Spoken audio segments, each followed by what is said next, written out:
আসসালামু আলাইকুম রহমতুল্লাহি ওয়া বারাকাতুহু। আলহামদুলিল্লাহ, আপনাদের দোয়াতে ভালো আছি। চলে আসছে হচ্ছে এক প্রান্তিক খামারি, দাগিয়া গ্রাম, তরগাঁও ইউনিয়ন, কাপাসিয়া গাজীপুর। ইনি হচ্ছে জাহাঙ্গীর ভাই। ওনার খামার হচ্ছে ওই ব্ল্যাক ফিজিয়ান গাভিটা আপনার হিটে আসছে, তো হচ্ছে ওটাকে আজকে প্রজনন করাবো। তো উনি সেপ্টেম্বর মাসে আপনার একবার প্রজনন করানো হয়েছিল, কনসেপ্ট হয় নাই। তো নতুন করে আজকে আবার একে প্রজনন করাচ্ছি। বাইককে দেওয়া যাবে। হ্যাঁ,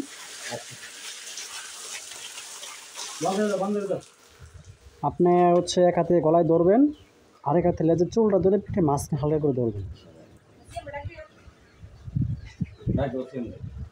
নাহলে ভাবি একটু বা তার গলা ধরে ধরেন, তাহলে হবে। আশা করি লোটপাত করবে না। দাঁড়া